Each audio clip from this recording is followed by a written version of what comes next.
Bismillahirrahmanirrahim. Assalamualaikum warahmatullahi wabarakatuh. Alhamdulillah. Wassalatu wassalamu ala rasulillah wa ala alihi washabbihi ajmain, amma ba'du. Sahabat-sahabatku yang dirahmati oleh Allah, di antara kita ada yang bertanya tentang zat Allah ya. Zat Allah itu seperti apa ya? Jadi perlu kita pahami bersama dalam akidah Islam ya. Itu kita harus memahami bahwa Allah itu di surat Al-Ikhlas dijelaskan dalam firman-Nya, A'udzubillahi minasyaitonirrajim, lam yalid wa lam yulad. Ya, lam yalid wa lam yulad wa lam yakul lahu kufuwan ahad. Terutama ayat yang terakhir ini. Wa lam yakul lahu kufuwan ahad. Tidak ada yang menyerupainya. Tidak ada yang sebanding dengannya. Tidak bisa dibandingkan dengan apapun. Seandainya bisa dibandingkan, yang dibandingkan adalah sifat-sifat metaforisnya. Ya, itu adalah kajian dalam ilmu balaghah, ya, majaz. Maka perlu penguasaan ilmu-ilmu Islam yang lain untuk memahami seperti apa sebenarnya Allah itu.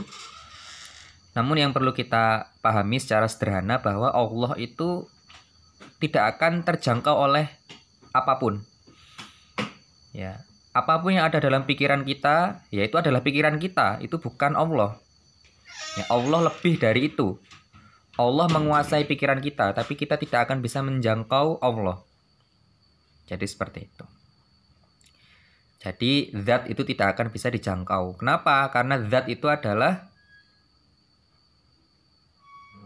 ghaibul ghuyub, ya. Gaibnya gaib. Jadi yang pasti tidak akan terjangkau ya. Itu adalah zat. Jadi seperti itu. Itu yang perlu kita pahami. Artinya mustahil Tuhan itu menyatu dengan makhluk ya, secara zat. Itu mustahil. Karena makhluk itu fana, sedangkan Tuhan itu baqo atau qadim ya. Seandainya ada makhluk-makhluk Allah yang baqo, misalkan seperti surga, neraka, atau ruh, itu adalah baqo yang nisbi, baqo yang merupakan ciptaan Allah, dalam artian baqo dari segi perbandingan antara makhluk satu dengan makhluk yang lain. Tapi sebenarnya hakikatnya atau sejatinya, realitasnya, semua makhluk itu adalah fana. Yang ada hanya Allah, yang sejati hanya Allah. Kita semua hanyalah ciptaan Allah yang dulu tidak ada dan nantinya juga tidak ada, dan sebenarnya saat ini sebenarnya juga tidak ada, tapi kita dijadikan oleh Allah Subhanahu wa taala merasa ada. Nah, ini yang perlu kita pahami. Inilah kenyataan yang perlu kita pahami bersama, bahwa kita ini merasa ada, bukan benar-benar ada. Karena yang ada itu hanya Allah. Seperti itu. Nah, Allah itu tidak terikat oleh ruang dan waktu. Artinya ruang dan waktu itu adalah ciptaan Allah. Jadi tidak mungkin Allah terikat oleh ruang dan waktu. Nah, seandainya di kitab suci ada penjelasan keterangan tentang waktu atau tempat, seperti Allah menciptakan langit dan bumi dalam berapa hari, itu kan waktu. Kemudian Allah bersemayam di atas arsy, ya itu adalah majaz makniyah, ya. Majaz makniyah dalam artian itu personifikasinya Tuhan dalam pemahaman manusia. Karena kita manusia, Allah mengenalkan dirinya ya tentu sejauh pemahaman manusia. Jadi terikat oleh ruang dan waktu secara penjelasan. Namun sebenarnya atau hakikatnya, zatnya itu tidak terikat oleh ruang dan waktu. Karena ruang dan waktu itu Allah yang menciptakan. Jadi tidak bisa dikaitkan dengan arah, ruang, dan sebagainya. Waktu dan sebagainya. Karena apa? Karena Allah yang menciptakan itu, Allah melampaui itu. Jadi semua itu Allah meliputi segala sesuatu, tapi segala sesuatu tidak bisa menjangkau Allah. Jadi Allah itu maha tersembunyi. Seperti itu, maha tersembunyi di satu sisi secara zat. Namun di sisi lain Allah itu juga adz-dzahir, yang maha nyata. Ya, meskipun dia secara zat itu tersembunyi, namun tanda-tanda kekuasaannya nyata sekali. ayat-ayatnya, tanda-tanda kekuasaannya nyata sekali. Apa buktinya? Buktinya Allah mengirim para rasul, para nabi, sehingga kita mendapatkan petunjuk. Sehingga kita bisa mengenal Allah melalui para nabi dan rasul. Yang mana pada saat ini dilanjutkan oleh para wali Allah yang berjumlah 124.000, yang tidak akan orang bisa menemui mereka atau mengenali mereka kecuali atas izin Allah. Jadi seperti itu. Dan terkadang Allah menyembunyikan para walinya yang mereka adalah pewaris para nabi dan rasul agar orang ya lebih berhati-hati dan berprasangka baik pada sesama manusia. Kenapa? Karena bisa jadi orang yang kita benci dia adalah orang yang mewarisi Rasulullah SAW dan para nabi yang lain yang berjumlah 124.000. Jadi belum tentu orang yang kita benci itu orang yang buruk. Bisa jadi kita yang masih buruk dan memang belum layak bertemu orang itu, dan kita justru membenci kebaikan. Itu yang mungkin terjadi. Tapi mungkin juga memang dia bukan wali, atau dia bukan orang yang soleh, atau dia mengaku wali, mengaku orang soleh, atau mengaku padahal bukan siapa-siapa. Dia hanya orang yang pintar bicara, pandai berteori, dan sebenarnya tidak membawa apa-apa, dalam artian dia tidak benar-benar mengajarkan sesuatu yang seharusnya diajarkan oleh Rasulullah SAW dan para nabi yang lain. Jadi intinya ya, kita ulangi lagi, zat itu tidak bisa dijangkau oleh apapun dan oleh siapapun. Ya, seperti itu. Karena apa? Jangankan zat, dimensi yang lebih tanazul atau yang lebih bisa dijangkau daripada zat adalah sifat ya.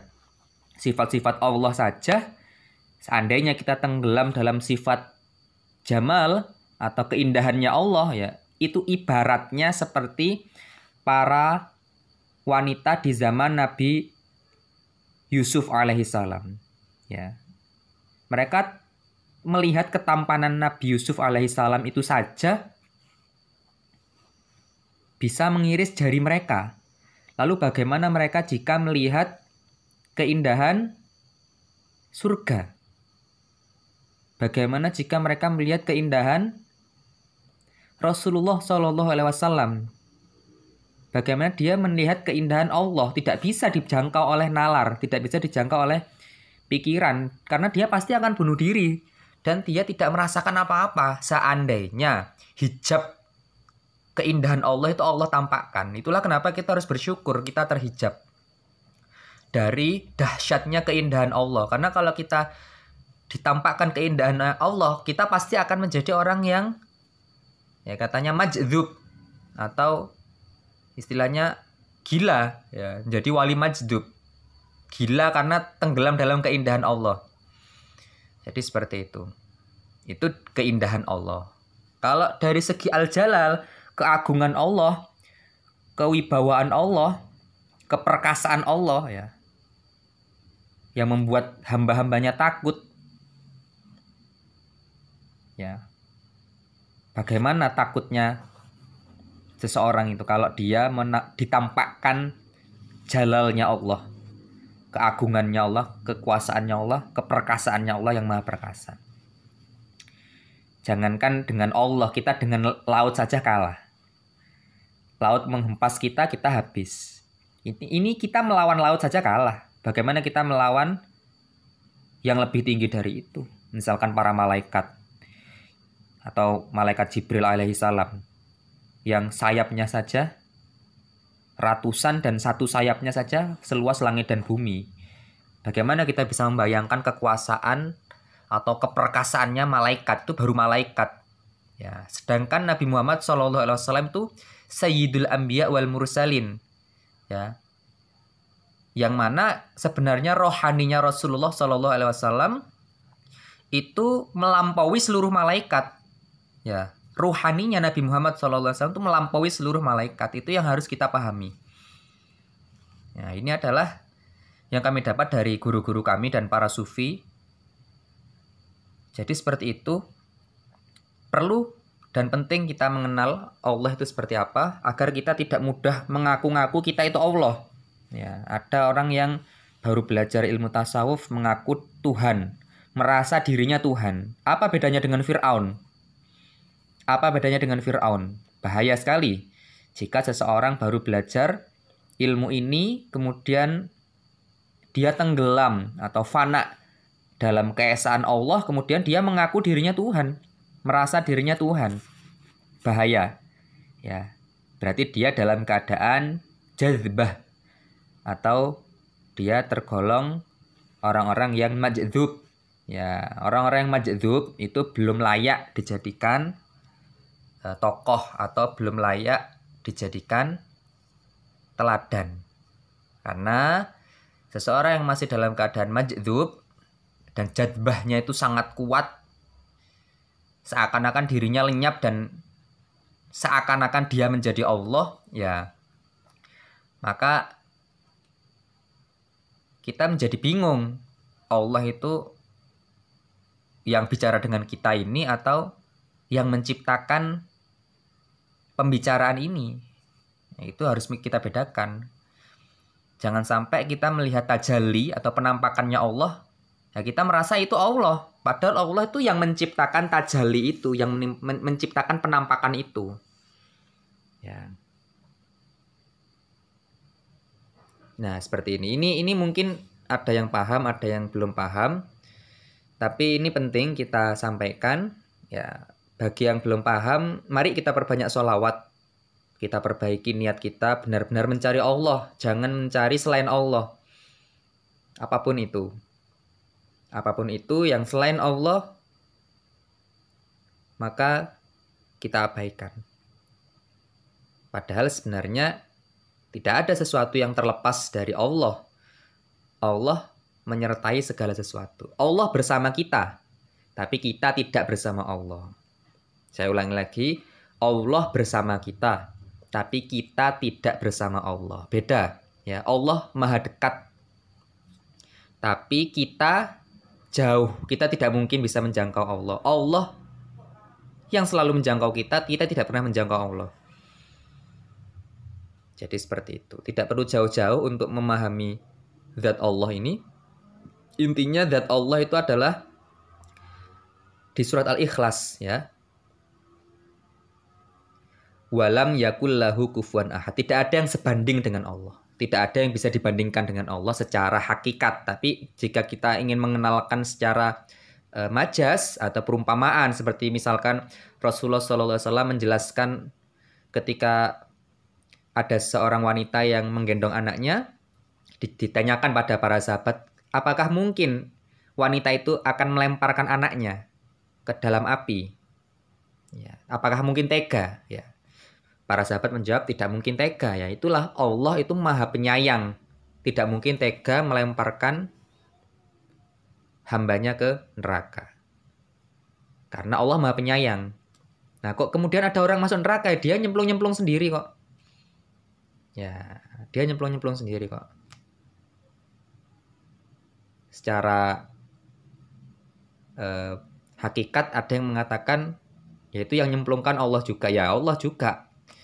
Tapi petunjuk Allah itu membuat Allah memiliki hujjah. Allah memiliki alasan yang menyatakan dan menjelaskan bahwa Allah sebenarnya menyuruh dia masuk surga. Dia mengikuti nafsunya. Yang nafsu itu memang Allah ciptakan untuk apa? Untuk membedakan mana yang Tuhan, mana yang bukan Tuhan. Karena nafsu itu jika masih dalam level yang terendah, yaitu al-ammarah bisu, dijelaskan dalam kitab sucinya, wa ma ubari'u nafsi inna nafsal ammaratun bisu. Nafs atau jiwa atau aku itu adalah wilayah yang di situ memang cenderung untuk selalu bermaksiat, cenderung untuk melawan Allah. Itulah kenapa kalau kita mengikuti keakuan kita, kesayaan kita, saya, aku lah, inilah Dajjal itu ya, aku itu Dajjal. Aku itu iblis. Ya, aku itu Firaun. Orang yang aku serba aku. Ya, itulah orang yang dia terjebak dalam egonya. Dia menuhankan jiwanya. Menuhankan akunya. Kalau dia cocok dengan dirinya, berarti itu benar. Jika dia tidak cocok dengan dirinya, berarti salah. Itu berarti orang yang menuhankan jiwanya. Menuhankan hawa. Hawa itu dari kata huwa. Ya. Dirinya. Menuhankan kediriannya. Menuhankan jiwanya. Menuhankan keakuannya. Contoh mudahnya adalah ketika seseorang mendengarkan azan. Ya, sifat aku dalam dirinya itu inginnya ya tidak sholat. Karena memang aku tadi, kalau di level yang terendah, kecenderungannya adalah maksiat. Al-ammarah bisu. Namun kalau seseorang itu sudah tercerahkan, dalam artian mendapatkan petunjuk, ya, dia akan merasakan ada aku yang mengajak untuk tidak sholat, ada aku yang mengajak untuk sholat. Nah, aku yang kedua itulah fitrah. Yang mengajak untuk sholat itulah fitrah. Ya, itulah ruh. Itulah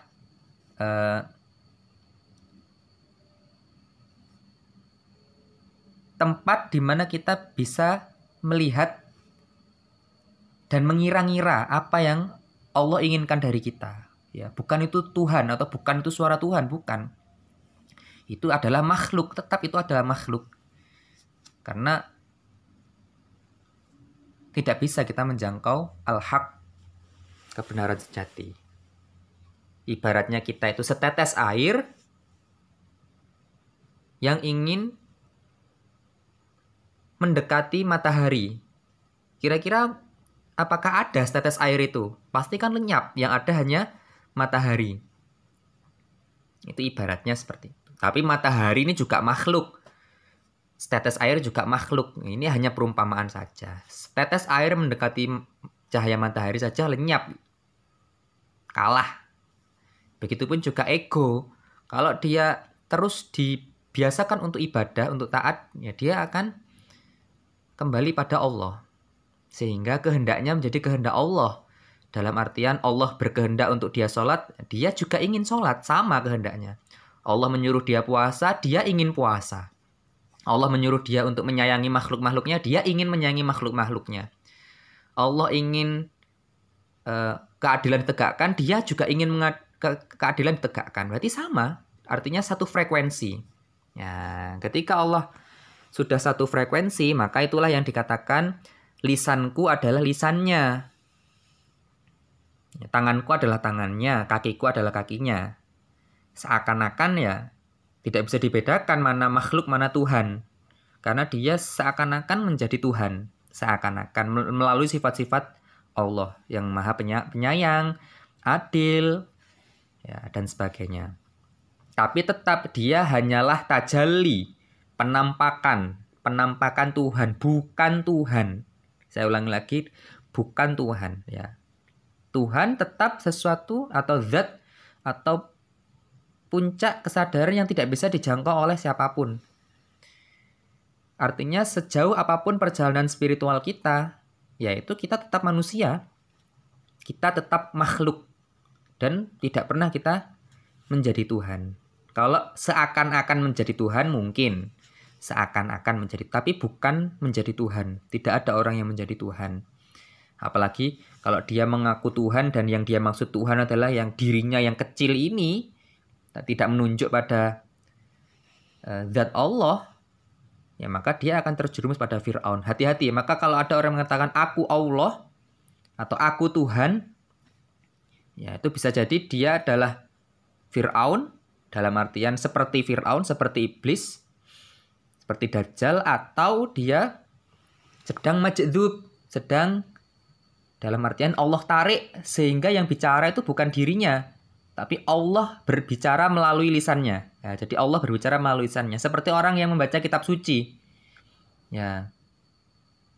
Ud'uni astajib lakum. Berdoalah padaku, maka aku akan mengabulkan. Nah, ini kan firman Allah, tapi mengalir melalui lisan manusia. Ya, bukan berarti manusia itu menjadi Allah. Ya, kalaupun dikatakan menjadi Allah, ya Allah tapi bukan Allah, dalam artian paham. Ya Allah tapi bukan Allah, huwa la huwa. Dia bukan dia. Penampakan Allah tapi bukan Allah. Harus bisa dipahami bahwa penampakan-penampakan yang ada di alam semesta ini adalah penampakan-penampakan dari Allah. Al-Madzohir al-Ilahiyah. Tapi Allah itu Az-Zohir. Ya, yang maha nyata, yang maha tunggal. Tidak terdiri dari bagian-bagian dan tidak bisa dijangkau oleh apapun. Seperti itu ya. Jadi ini perlu kita pahami. Itu untuk memahami bahwa intinya zat Allah itu tidak bisa dijangkau. Ya, selain di surat Al-Ikhlas yang tadi kami jelaskan, walam yakul lahu kufuwan ahad, tidak ada yang sebanding dengan dia atau dengan Allah. Di ayat lain Allah berfirman, a'udzubillahi minasyaitonirrajim, bismillahirrahmanirrahim, la tudrikuhul absar wa huwa yudrikul absar wa huwal latiful khabir. Silakan dicari sendiri. Ya. Tidak ada yang mampu menjangkaunya. Tidak ada mata yang mampu menjangkau Tuhan. Tapi Tuhan menjangkau seluruh penglihatan. Artinya Tuhan melihat kita semua. Tapi kita tidak mungkin melihat Tuhan. Wa huwal latiful khabir. Dialah yang maha lembut dan maha mengetahui. Sedangkan dalam riwayat yang sahih ya, dari Jarir, sahabat Jarir radhiyallahu anhu, Jarir bin Abdullah radhiyallahu anhu, kelak pada hari di mana di situ Allah tampakkan surganya, dalam artian di surga, ada sebuah hadis ya, yang merupakan tafsir dari surat yang menjelaskan bahwa kelak manusia akan melihat Tuhannya. Ini sahih ya. Rasulullah SAW bersabda, innakum satarawna rabbakum ayanan. Kelak ya, kelak engkau akan melihat Tuhanmu secara langsung. Kama tarawna hadzal qamar, seakan-akan kamu melihat bulan ini. La tadwammuna fi ru'yatihi. Ya, kalian tidak akan kesulitan untuk melihat Tuhan kalian, seakan-akan kalian mudah kan melihat bulan ya. Kelak kalian akan melihat Tuhan kalian semudah kalian melihat bulan yang ada di langit. Ya, seperti itu. Itu adalah kejadian yang tidak bisa kita pastikan seperti apa, karena itu belum kita alami. Ketika seseorang sudah mengalaminya nanti di hari kiamat atau di surga, ya itu adalah keajaiban ya. Bayangkan kita bisa melihat Tuhan kelak di surga. Itu kan sebuah keajaiban, dan itu hadis yang sahih. Padahal di dunia kita tidak mungkin bisa melihat Allah. Seperti itu. Maka dari itu, mari kita perbaiki niat kita luruskan amaliyah kita agar senantiasa mengikuti amaliyah dari Rasulullah SAW yang diajarkan melalui para mursyid kita, para guru spiritual kita. Ya, siapapun yang menyampaikan firman Allah, siapapun yang menyampaikan hadis Nabi Muhammad SAW, maka ikuti ayatnya, ikuti hadisnya. Namun pendapat tentang itu, pendapat tentang ayat itu atau pendapat tentang hadis itu, ya, jika itu membuat kita ragu, maka cari tahu kebenarannya. Namun jika kita yakin, maka kita ikuti. Karena penafsiran itu bisa benar, bisa salah. Dan penafsiran itu berlapis-lapis. Namun ayat dan hadis insya Allah pasti jika kita berpegang teguh pada keduanya itu akan menjadi petunjuk. Maka beruntunglah orang-orang yang sudah mendapatkan mursyid atau pembimbing spiritual yang benar-benar lillah mengajarkan kepada Allah untuk mengenal Allah dan mengenal Rasulullah SAW dan memiliki sanad yang bersambung. Karena kita ketika melihat orang tersebut seakan-akan kita melihat gurunya, kita melihat orang yang pernah melihat gurunya, yang guru tersebut pernah melihat gurunya lagi, yang guru tadi pernah melihat gurunya lagi, terus bersambung dari sanad ke sanad, rantai ke rantai. Guru tersebut melihat tabi'ut tabi'in, tabi'ut tabi'in melihat tabi'in, tabi'in melihat sahabat, dan sahabat melihat Nabi Muhammad SAW yang telah melihat Jibril alaihissalam, yang mana Jibril ini adalah malaikat yang menerima firman-firman Allah secara langsung untuk disampaikan kepada Nabi Muhammad SAW. Maka seakan-akan dia melihat Rasulullah SAW, seakan-akan dia melihat Allah Subhanahu wa Ta'ala, seakan-akan melihat Allah Subhanahu wa Ta'ala. Itu dijelaskan dalam hadis yang sahih juga, penjelasan tentang dasar-dasar agama, Islam, iman, dan ihsan. Apa itu ihsan? Anta'budullah ka'annaka tarahu. Anta'budallah ka'annaka tarahu. Fa'in lam takun tarahu fa'innahu yarok. Jadi makom yang paling tinggi dalam penjelasan yang tadi tentang hadis Islam, iman, dan Islam tadi adalah al-musyahadah. Ya, seakan-akan melihat Allah, seakan-akan Allah di depan kita dan selalu di depan kita, dan kita tidak pernah lepas dari kesadaran itu. Allah selalu mengawasi kita tanpa kita lepas dari kesadaran itu. Jadi seakan-akan kita melihat Allah. Ya, ketika kita melihat orang yang dekat dengan Allah, seakan-akan kita melihat Allah, seakan-akan. Padahal Allah sebenarnya mustahil dilihat, kecuali nanti ketika di surga itu urusannya lain lagi, karena kita juga tidak bisa menjangkau surga itu seperti apa. Kita hanya bisa membayang-bayangkan. Ya, yang kita bayangkan itu ya bayangan kita, bukan surga. Seperti saya mengatakan, saya punya istana. Istana saya besar, ada pagarnya. Ya, saya jelaskan seperti apapun, tetap kenyataannya pasti lebih indah daripada yang kita bayangkan. Tapi kalau istana manusia, atau saya misalkan punya istana, kemudian para pemirsa mendengarkan, ya mungkin bisa lebih buruk dari yang dibayangkan, kan seperti itu ya. Tapi kalau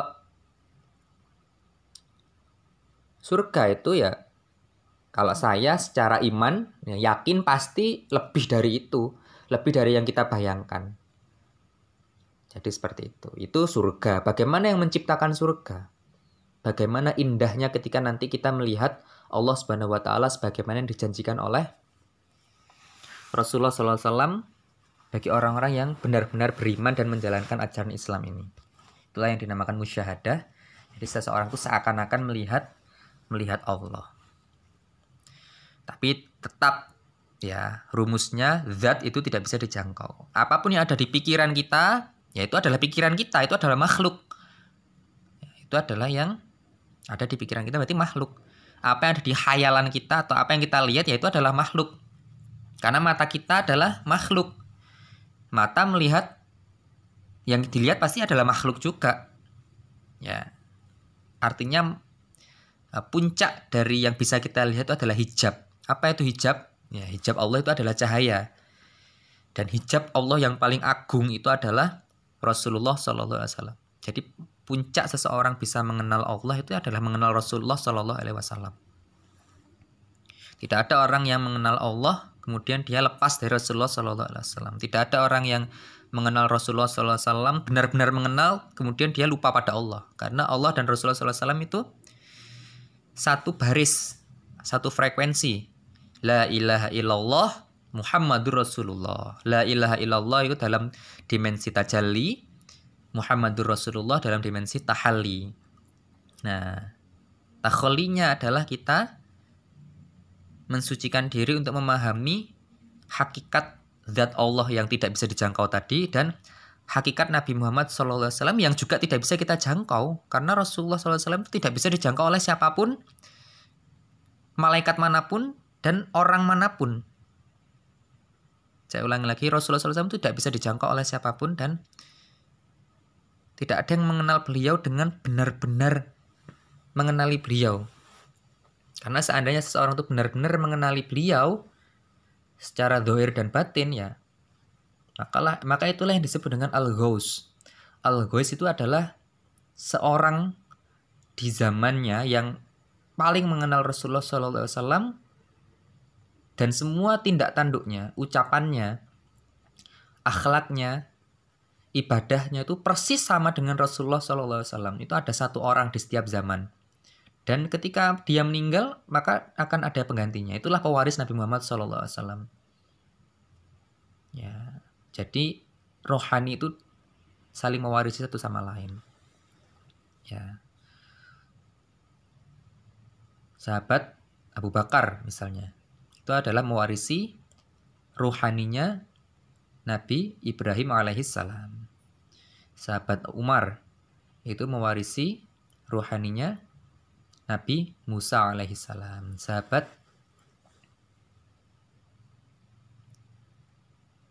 Ali bin Abi Thalib mewarisi siapa rohaninya? Nabi Nuh alaihissalam. Sahabat Utsman, ya radhiyallahu anhum. Tadi dari awal sampai akhir para sahabat mewarisi siapa rohaninya? Nabi Isa alaihissalam. Jadi keempat sahabat itu radhiyallahu anhum itu adalah para wali kutub. 4 orang yang paling mengenal Rasulullah SAW itu adalah 4 kutub. Ya, kutub itu adalah poros-poros spiritual, yang mana ya sebenarnya 4 orang itu adalah memiliki rohani yang mewarisi rohaninya 4 nabi yang termasuk ulul azmi. Jadi 5 dengan Rasulullah, jadi Rasulullah dan 4 sahabatnya itu sebenarnya ya seakan-akan itu adalah Rasulullah SAW bersama Nabi Ibrahim, Nabi Musa alaihissalam, Nabi Nuh alaihissalam, dan Nabi Isa alaihissalam. Jadi 5 nabi. Tuh. Namun keempat sahabat ini bukan nabi, mereka adalah ya wali-wali Allah. Dan ketika Nabi Muhammad SAW meninggal secara fisik, maka rohaninya beralih pada rohaninya sahabat Abu Bakar radhiyallahu anhu. Dan beliau adalah khalifah, menjadi khalifah. Khalifah itu artinya pengganti, ya, atau wakil pengganti Rasulullah SAW. Nah, maka ketika Rasulullah SAW secara fisik meninggal, Nabi Muhammad bin Abdullah, maka Al-Ghaus atau ya orang yang memiliki ruhaninya Rasulullah SAW adalah sahabat Abu Bakar As-Siddiq radhiyallahu anhu. Ketika sahabat Abu Bakar As-Siddiq radhiyallahu anhu menjadi khalifah, maka sahabat Umar memiliki hati Nabi Ibrahim, memiliki hati sahabat Abu Bakar yang sebelumnya dimiliki sahabat Abu Bakar, memiliki rohani yang serupa. Jadi seperti itu. Dan ini terus menerus ketika sahabat Abu Bakar radhiyallahu anhu meninggal, maka beralihlah Ghausiyah atau satu-satunya orang yang paling mengenal Allah di zamannya adalah sahabat Umar bin Khattab radhiyallahu anhu. Terus beralih, sahabat Umar bin Khattab radhiyallahu anhu meninggal, beralih pada sahabat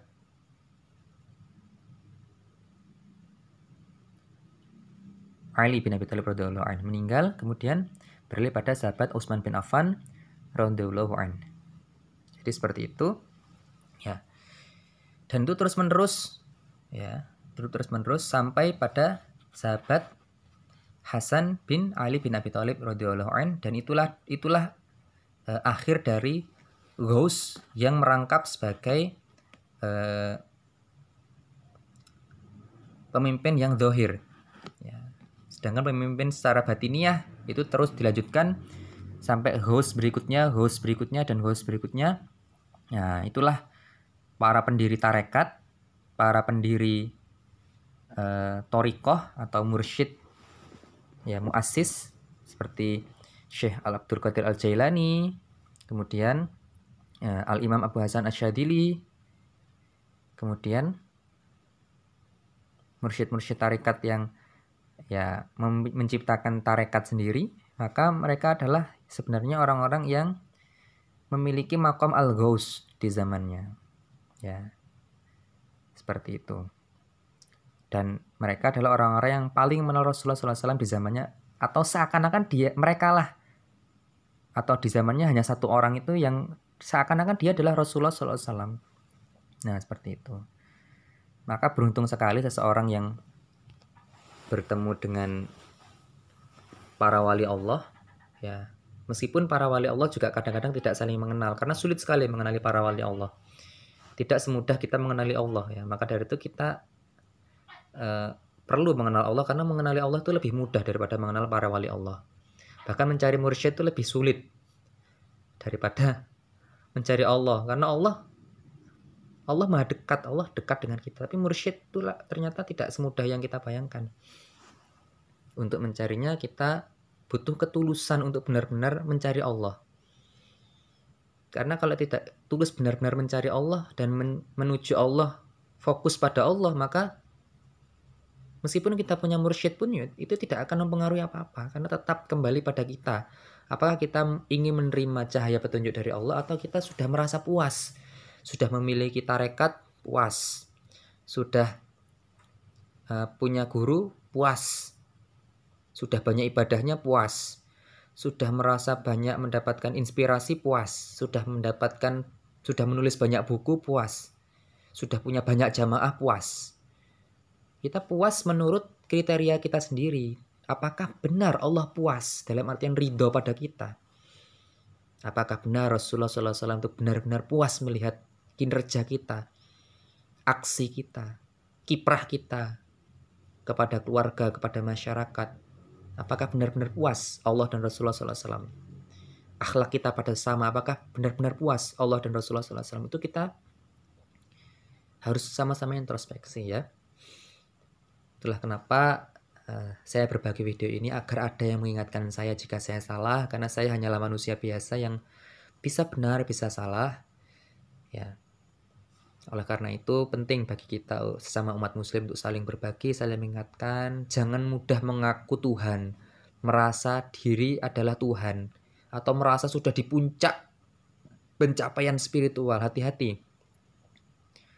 Iblis itu juga merasa sudah puncak, kemudian dia meremehkan makhluk lain yang bernama Adam alaihissalam, dan dia secara diam-diam mengatakan dalam dirinya, ana khairum minhu. Itu diam-diam. Siapa yang bisa mengetahui kesombongan dalam hati kita kalau bukan kita sendiri? Kalau bukan kita yang mengoreksi diri kita, siapa yang akan mengoreksi diri kita? Mari kita berbenah bersama-sama. Jangan sampai kita seperti iblis. Karena iblis terang-terangan mengatakan, aku lebih baik daripada dia. Ya. Maka mari dengan adanya video ini kita sadar kembali, ya, meskipun kita sudah taroki, sudah mengalami fana, sudah mengalami fana fidzat misalnya, atau sudah mengalami taroki, atau sudah merasa mencapai puncak tauhid yang tidak bisa dijelaskan oleh kata-kata. Misalkan kita sudah merasa sudah pencapaian apapun, misalkan sudah merasa sudah paling banyak ibadahnya, sudah paling kuat hafalan Al-Qur'annya, sudah paling banyak bersolawat, sudah paling baik mursyidnya, sudah paling patuh pada gurunya, atau sudah paling banyak jamaahnya, atau apapun itu pencapaian spiritual, sudah setiap hari bermimpi bertemu Nabi Muhammad SAW, apapun itu, ya, mari kita sadari kembali bahwa kita adalah makhluk, al-makhluk. Coba kita tidak makan 1 bulan, tidak makan 1 tahun, apakah kita masih hidup? Ya. Artinya kita ini butuh makan, butuh minum sebagai makhluk jasmani. Karena kita memang masih hidup di dunia. Kecuali orang-orang yang jadzab, ya mereka hanya peduli pada roh. Dan ini adalah ketidaksempurnaan yang hakiki. Ya. Dan itu menunjukkan bahwa dia itu memang makhluk. Buktinya dia tidak jelas, ya kan? Seperti itu. Intinya apapun pencapaian spiritual kita, entah seseorang itu sudah tenggelam dalam fana fi dzat atau baqa fi sifat, atau sudah tenggelam dalam qurbun nawafil atau qurbul faraid, ya tetap dia harus sadar bahwa dirinya adalah makhluk dan dia mencapai itu dengan izin Allah, dengan ridha Allah, dan mudah bagi Allah mencabut kapanpun. Dan seseorang hendaknya selalu waspada, hati-hati, dan merasa malu di hadapan Allah Subhanahu wa taala yang Maha mengetahui aibnya, yang Maha mengetahui rahasianya, kekurangannya, dosa-dosanya, maksiatnya, kesombongannya, kebanggaannya, dan apapun yang tidak diridhai oleh Allah, Allah Maha tahu. Maka mari kita kembali pada diri kita masing-masing, agar diri kita ini sadar bahwa dirinya tidak ada dan tidak seharusnya ada. Artinya tidak seharusnya memiliki kehendak-kehendak yang bertentangan dengan Allah. Bukan bunuh diri ya. Maksudnya adalah meniadakan kehendak-kehendak yang bertentangan dengan kehendak Allah. Contoh, Allah suruh sholat. Kita tidak ingin sholat. Nah, tidak ingin sholat itu adalah aku. Sifat keakuan kita yang harus kita tundukkan. Tunduk, ya ibadah. Ibadah itu tunduk. Tunduk sehingga menjadi mengikuti apa yang diinginkan Allah. Ketika kita terbiasa mengikuti apa yang diinginkan Allah, mudah bagi Allah memfasilitasi apa yang kita butuhkan sebelum kita meminta. Maka seakan-akan seseorang itu akan kembali ke alam rahim lagi. Ketika dia di dalam perut ibunya, dia butuh apapun Allah langsung kasih. Bahkan sebelum dia merengek, sebelum dia meminta. Kalau seseorang tuh seperti bayi ya, ketika bayi dia merengek, orang tuanya langsung mengambilkan. Sama, para wali juga ketika dia berdoa langsung Allah kabulkan. Yang lebih tinggi dari itu, orang belum berdoa sudah Allah kabulkan. Artinya dia tidak meminta sudah Allah kasih. Itu orang-orang benar-benar pasrah dalam kehendak Allah. Nah, latihannya sederhana, latihannya adalah ya itu, Allah ingin apa, kita ingin apa. Kalau berbeda bahaya. Kalau sama ya lanjutkan. Allah ingin kita sholat ya kita sholat. Kalau kita masih ada keinginan untuk tidak ingin sholat, ya itulah kita harus mengenal diri kita sendiri bahwa kita itu memang fitrahnya melawan kehendak Tuhan. Nah, kalau masih ada aku, masih ada dia, masih ada dua kehendak, ya berarti kita masih menyembah diri kita sendiri. Ketika kita sudah menyembah Allah, ya kita tidak peduli pada keinginan aku kita yang masih meronta-ronta untuk ingin melawan Allah. Jadi seperti itu. Nah, ketika kita sudah terbiasa mengikuti kehendak Allah, satu frekuensi dengan Allah, ya maka kita tidak perlu mengaku-ngaku itu adalah tindakan kita, karena itu adalah pemberian Allah, itu anugerah Allah. Kalau bukan Allah yang kasih petunjuk, ya kita tidak akan mengamalkan. Jadi seakan-akan yang mengamalkan adalah Allah, kita hanya menjadi wayang saja, digerakkan Allah untuk berbuat kebaikan. Intinya yang berbuat adalah Allah. Fa'alu lima yurid. Allah berbuat sekehendaknya Allah. Allah menciptakan kita dan menciptakan amalan kita. Jadi yang menciptakan amalan kita juga Allah. Artinya kita lebih banyak ke bersyukur, alhamdulillah kita diizinkan taat gitu loh. Alhamdulillah Allah memberikan petunjuk agar kita taat. Bukan kita merasa ketaatan itu muncul dari diri kita sendiri dan merasa lebih baik daripada orang lain karena lebih banyak ibadahnya atau lebih banyak kebaikannya daripada orang lain. Na'udzubillah min dzalik. Hendaknya kita lebih banyak ke menyadari dosa kita dengan tetap bersikap seimbang, artinya tidak putus asa kemudian malah menjadi jauh dari Allah dan ragu kalau Allah Maha Pengampun. Jangan, Allah Maha Pengampun dan pasti Allah ampuni apapun kesalahan dan dosa kita. Tapi kita tetap harus sadar bahwa ya ampunan Allah hendaknya membuat kita lebih beradab, membuat kita lebih malu, membuat kita lebih introspeksi diri lagi bahwa kita sebagai hamba Allah, sebagai makhluk yang Allah ciptakan masih belum benar-benar bersyukur dan belum mampu benar-benar berterima kasih pada nikmat Allah yang benar-benar melimpah pada kita, yang sebenarnya tidak layak jika dibandingkan dengan diri kita ini siapa, ya ibadah kita ini seperti apa. Tapi karena ya tadi Allah itu maha penyayang dan Allah tidak punya syarat untuk kasih sayangnya, maka jika kita bisa merasakan kasih sayang Allah itu, maka kita akan Allah jadikan orang-orang yang istimewa, orang-orang yang khusus, min ahlillah wa khosotih, orang-orang yang ahlul Quran, ahlullah, keluarganya Allah, keluarganya Al-Quran, keluarganya Allah, dan orang-orang istimewanya Allah, orang-orang khususnya Allah, orang-orang khosnya Allah. Dan ini bukan tidak mungkin ya. Maka barang siapa yang berjuang, walladzina jahadu fina lanahdiyannahum subulana, barang siapa yang berjuang di jalan kami, atau berjuang untuk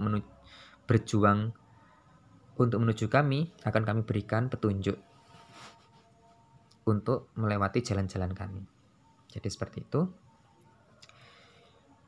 Di ayat lain yang sering dibahas untuk penjelasan tanzih ya, Allah jelaskan, laisa kamitsli syai' wa huwas samiul basir. Laisa kamitsli syai' wa huwas samiul basir. Tidak ada sesuatu yang menyerupainya, dan Dia Maha mendengar lagi Maha melihat. Itulah zat Allah yang tidak bisa dijangkau oleh mata, tidak bisa dijangkau oleh pikiran, tidak bisa dijangkau oleh hati, tidak bisa dijangkau oleh ruh, tidak bisa dijangkau oleh apapun. Namun kasih sayangnya meliputi dan menghujani kita sepanjang waktu. Terima kasih. Semoga Allah senantiasa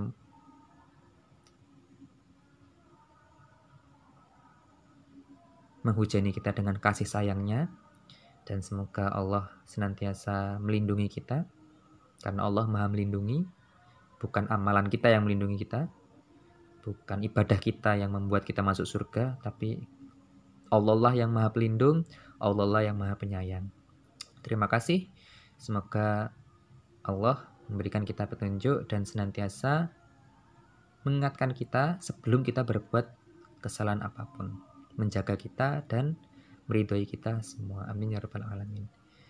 Jangan lupa subscribe ya, like, dan silahkan tulis di kolom komentar jika ada yang perlu kita diskusikan.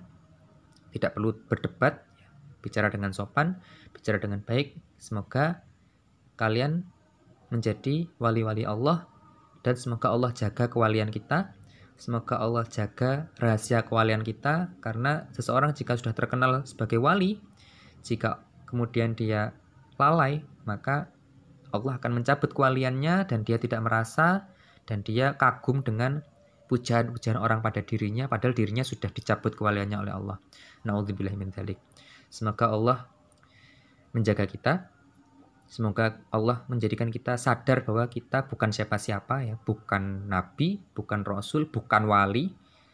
Dan semoga Allah tidak menjadikan kita merasa wali atau mengaku-ngaku wali, atau menjadikan niat kita salah, tidak mencari ridha Allah tapi ingin mencari yang lain. Terima kasih. Kami akhiri, sudah adzan. Kita tutup dengan bacaan doa kafaratul majlis. Subhanakallahumma bihamdika asyhadu an la ilaha illa anta astaghfiruka wa atubu ilaik. Terima kasih, semoga bermanfaat. Silakan di-share jika memang video ini dianggap penting dan bagus. Jika ada yang kurang dan salah, mohon dimaafkan. Saya akhiri billahi fisabil haq fastabiqul khairat. Wassalamualaikum warahmatullahi wabarakatuh.